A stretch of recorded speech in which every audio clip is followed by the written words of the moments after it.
This is Seeker, a LitRPG serial by Leland Artra, created by text-to-audio technology. Chapter 6. Magic Doesn't Solve Everything. "I don't understand," Aiden said, his voice echoing slightly in the cavernous chamber. He pointed to the center of the room, where reflections of their two lanterns danced off the walls and floor. There was a crystal skeleton right there. Bram's brow furrowed as he meticulously examined the surroundings.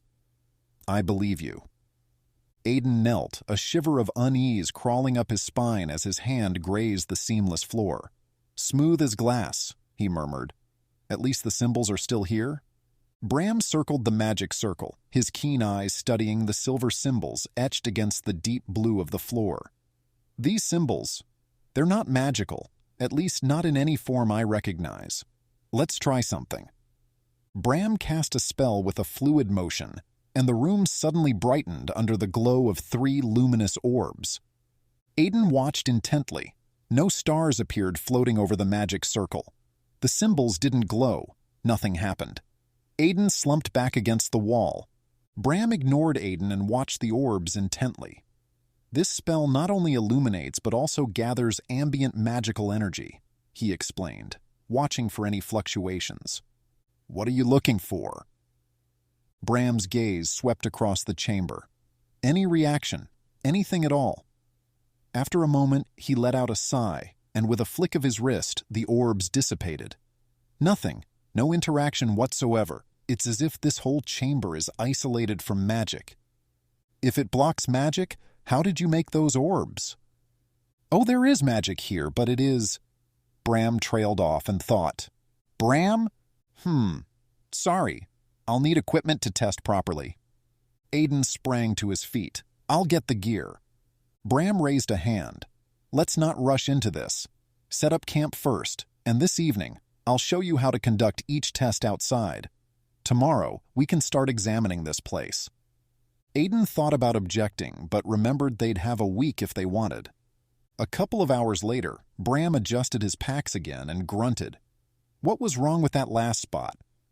"Don't want to sleep in a puddle if it rains." "And the place before that?" "Large scat." "How large?" "Large enough I wanted to find someplace else to sleep." Bram grunted his acknowledgement. Aiden selected a clearing that, to Bram, looked the same as the few they'd gone through already. It was only a few minutes' walk from the ruins, and Bram wasn't going to argue about it. Aiden had far more experience than he did. Together they went about the business of setting up tents, digging a small fire pit, gathering stormwood for the fire, and then sorting through their packs getting settled. Aiden used one of the first spells Bram taught him to start the fire. "Lot easier with magic, isn't it?" Aiden laughed and put the pot on to prepare dinner. While the food cooked, Aiden climbed up a large tree they'd set up near and added some ropes to hang their supplies. When he climbed back down, Bram was waiting and watching. "For the foodstuffs," Aiden said defensively. "I know, but why did you climb up there?" "To secure the pulley." Bram held a length of rope out and said a soft incantation. Aiden's mind echoed the spell's intent in his mind. Rise and secure. The rope came alive and rose into the tree like a snake. It made a couple of loops beside where Aiden had secured his pulley, then fell limp, becoming a rope with one end tied on the tall, sturdy branch. "You didn't teach me that." "Haven't gotten there yet." "Well, at least I have the pulley, so I can hang the supplies up there. I guess you could use yours for climbing up." Bram laughed and looped the other end of the rope through his backpack's straps. He winked at Aiden and said, "Lift and hold." The rope sprang to life again and lifted the pack up to dangle just under the branch. Aiden stared at the pack hanging neatly under the branch. When Bram started laughing, he realized his mouth was also hanging down. His face grew warm, and he grimaced at Bram. Bram held up 2 hands placatingly. "It'll only hold for a full day, then drop. The rope is tied, so it'll just hang there. Your pulley is actually more secure and will last longer." Aiden thought about it for a minute and shrugged. "Well, dinner is about ready. Do you want to start doing those tests while we eat?" Bram's eyes went wide and he looked back up at the pack. Some of the fragile instruments are still in the pack. It was Aiden's turn to laugh. You can't get it back without dropping it. I was just teasing you, didn't think it all the way through. Bram straightened and took on a scholarly look. And that is the lesson. Magic doesn't solve everything you need to consider carefully each action. The lesson? Aiden laughed and started climbing back up the tree. Bram and Aiden spent time checking and testing Bram's devices. Aiden was fascinated by how the small contraptions could measure different levels of magic and categorize its various types. While Aiden already knew about the basic elemental types of magic like stone, air, water, and fire, he was surprised to learn that there were even more precise definitions. This discovery opened his mind to the vast possibilities of magic. Magical energy was distributed into a wide variety of elements, and Bram had brought a small clockwork device to test for the most basic types. The device featured a set of crystals and engraved runes, creating a form of ritual magic that required careful setup and specific materials. Kneeling on the ground at their campsite, Aiden watched as Bram set a crystal into a small slot, its facets catching the light. "How does this work?" Aiden asked, his fingers drumming on the grassy earth beside him. Bram carefully twisted a dial, setting the clockwork into motion. This tests for basic magics: ground, water, fire, and air. Each crystal and rune corresponds to one of these types. The gears clicked and whirred, emitting a faint light and a harmonious chord of sound like a clean set of notes plucked together on a lute. Aiden's brows furrowed as he leaned closer, observing the crystals and runes shift and light up in response. Like aligning an energy flow through runnels? Precisely, Bram affirmed, a smile tugging at his lips. It maps how magic interacts with its surroundings. Aiden picked up a small vial of water from his pack, swishing it around as he spoke. "So, let's start with water magic. What can this do?" Bram adjusted the device's settings, watching the crystal corresponding to water magic begin to glow with a gentle blue light. Water magic influences the behavior of water in all its forms. This includes controlling currents, manipulating ice or steam, and even extracting moisture from the air. Aiden's grin broadened as he set the vial back down. "Okay, let's see how it works here," he said, tilting the vial over a nearby rock, causing a small stream to trickle down its side. The device's light flickered slightly, but nothing dramatic happened. Bram nodded, noting the reaction, then tore a piece of bread from a loaf nearby, munching on it. "It's functioning as expected. Now, let's try thermal magic," he mumbled through a mouthful of bread. "You should know this one already." "Yeah, thermal magic allows control over heat and flames. That includes igniting fires and controlling temperatures." Aiden pulled a burning stick from the fire and brought it close to the device. Taking a second stick, he lit it from the first, making a small flame dance to life. The corresponding crystal on the device began to glow a faint orange, shimmering in time with the fire's flickering. "Thermal energy's reacting as expected," Bram confirmed, reaching for a forkful of the roasted meat Aiden had prepared. "Let's move on to air magic. Now air is interesting as it manipulates the movement of the non-liquid gases, which we call collectively air. These have a weight and apply pressure depending on how high or low we are compared to the water levels. This includes controlling wind patterns, creating storms, influencing pressure systems, and more dangerous, creating high-impact pressure waves." Aiden put the sticks in the fire, then held his hand up, feeling only a slight breeze. "There's not much," he noted, his eyes flicking to the device as the air crystal emitted a faint greenish glow. Bram nodded and waved his hand, making a short incantation which Aiden felt in his mind as push. A sudden rush of air drove into him from Bram's hand. The air crystal brightened and Bram nodded, canceling the breeze he'd called into existence. With a nod, he took another bite of food. Yes, the pressure system seemed stable. No surprises so far. He shifted, picking up a small tuning fork from his pack and handing it to Aiden. "Now for sound magic." Sound? Sound is a specialization of air magic highly focused on manipulating sound waves and acoustic phenomena. You can amplify or dampen noises, create sonic attacks or defenses, and induce resonance effects in any material that can carry sound wave energy. So sound is waves of air? Bram nodded but couldn't talk around the large bite he just put in his mouth. Aiden struck the tuning fork against a nearby rock, holding it up to his ear. A soft hum resonated from the fork, and the corresponding crystal on the device began to emit a purple light. In Aiden's mind, he seemed to recognize that the color felt a match to the fork's pitch. "Good. Everything is checking out for this detector," Bram remarked, finishing the last of his meal. "It's good to see everything behaving normally, at least for now. We should be prepared to delve deeper tomorrow. What else do you have?" Bram pulled out a set of small devices. Each was made of different materials.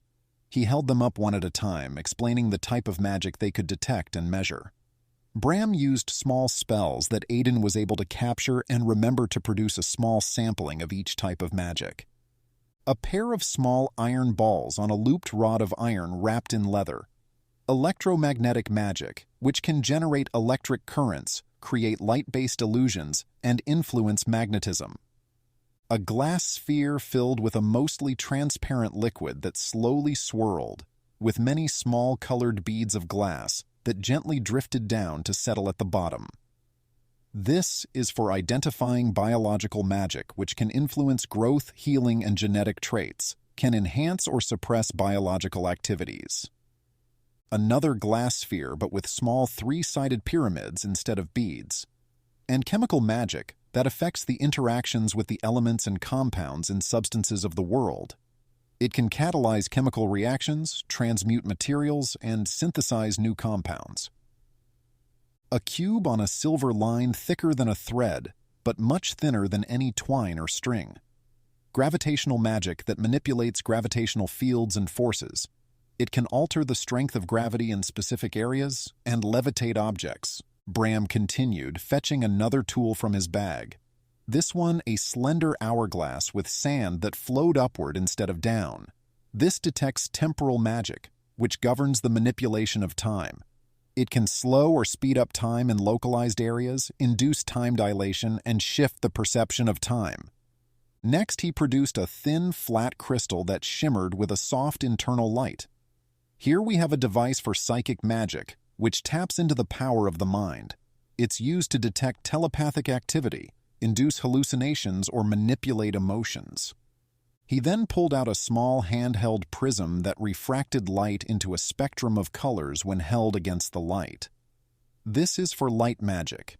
It interacts with the electromagnetic spectrum to control and manipulate light, creating illusions, bending light to conceal objects, or even blurring vision to obscure areas.